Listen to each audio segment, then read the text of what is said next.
بسم اللہ الرحمن الرحیم۔ حضور اکرم صلی اللہ علیہ وسلم کے طائف کے سفر کا قصہ۔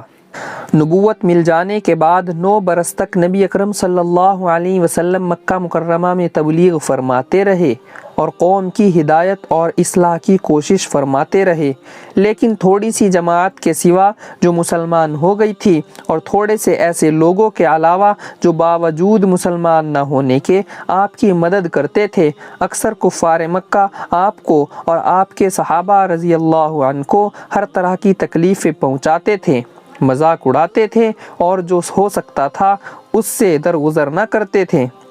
حضور صلی اللہ علیہ وسلم کے چچا ابو طالب بھی انہی نیک دل لوگوں میں تھے جو باوجود مسلمان نہ ہونے کے حضور صلی اللہ علیہ وسلم کی ہر قسم کی مدد فرماتے تھے۔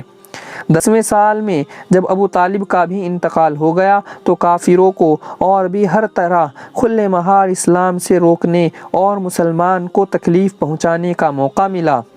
حضور اقدس صلی اللہ علیہ وسلم اس خیال سے طائف تشریف لے گئے کہ وہاں قبیلہ اسقیف کی بڑی جماعت ہے، اگر وہ قبیلہ مسلمان ہو جائے تو مسلمانوں کو ان تکلیفوں سے نجات ملے اور دین کے پھیلنے کی بنیاد پڑ جائے۔ وہاں پہنچ کر قبیلے کے 3 سرداروں سے جو بڑے درجے کے سمجھے جاتے تھے گفتگو فرمائی اور اللہ کے دین کی طرف بلایا اور اللہ کے رسول کی یعنی اپنی مدد کی طرف متوجہ کیا، مگر ان لوگوں نے بجائے اس کے کہ دین کی بات کو قبول کرتے یا کم سے کم عرب کے مشہور مہمان نوازی کے لحاظ سے ایک مہمان کی خاطر مدارت کرتے، صاف جواب دے دیا اور نہایت بے رخی اور بد اخلاقی سے پیش آئے۔ ان لوگوں نے یہ بھی گوارا نہ کیا کہ آپ یہاں قیام فرما لیں۔ جن لوگوں کو سردار سمجھ کر بات کی تھی کہ وہ شریف ہوں گے اور مذہب گفتگو کریں گے، ان میں سے ایک شخص بولا کہ اوہو، آپ ہی کو اللہ نے نبی بنا کر بھیجا ہے۔ دوسرا بولا کہ اللہ کو تمہارے سوا کوئی اور ملتا ہی نہیں تھا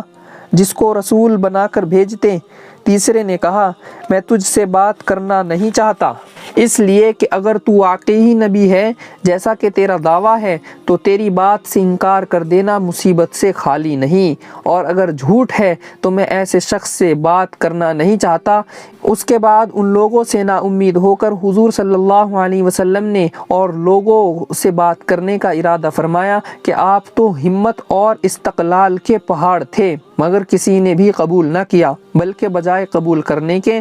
حضور صلی اللہ علیہ وسلم سے کہا کہ ہمارے شہر سے فوراً نکل جاؤ اور جہاں تمہاری چاہت کی جگہ ہو وہاں چلے جاؤ۔ حضور جب ان سے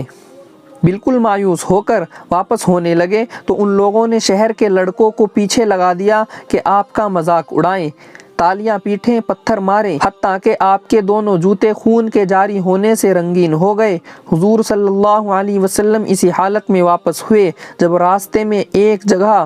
ان شریروں سے اطمینان ہوا تو حضور نے یہ دعا مانگی، اے اللہ، تجھی سے شکایت کرتا ہوں میں اپنی کمزوری اور بے کسی کی اور لوگوں میں ذلت و رسوائی کی۔ اے ارحم الراحمین، تو ہی ضعفاء کا رب ہے اور تو ہی میرا پروردگار ہے۔ تو مجھے کسی کے حوالے کرتا ہے، کسی اجنبی بیگانے کے جو مجھے دیکھ کر ترش روح ہوتا ہے اور منہ چڑھاتا ہے،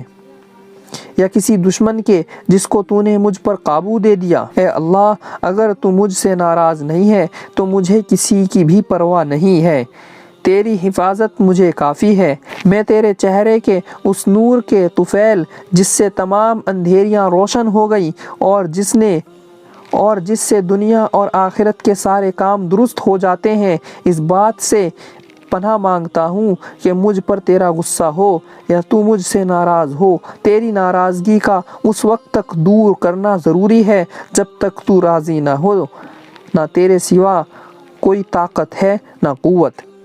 مالک الملک کی شان قہار کو اس پر جوش آنا ہی تھا کہ حضرت جبریل علیہ السلام نے آ کر سلام کیا اور عرض کیا کہ اللہ تعالیٰ نے آپ کی قوم کی وہ گفتگو جو آپ سے ہوئی سنی اور ان کے جوابات سنے، اور ایک فرشتے کو جس کے متعلق پہاڑوں کی خدمت ہے آپ کے پاس بھیجا ہے کہ آپ جو چاہیں اس کو حکم دیں۔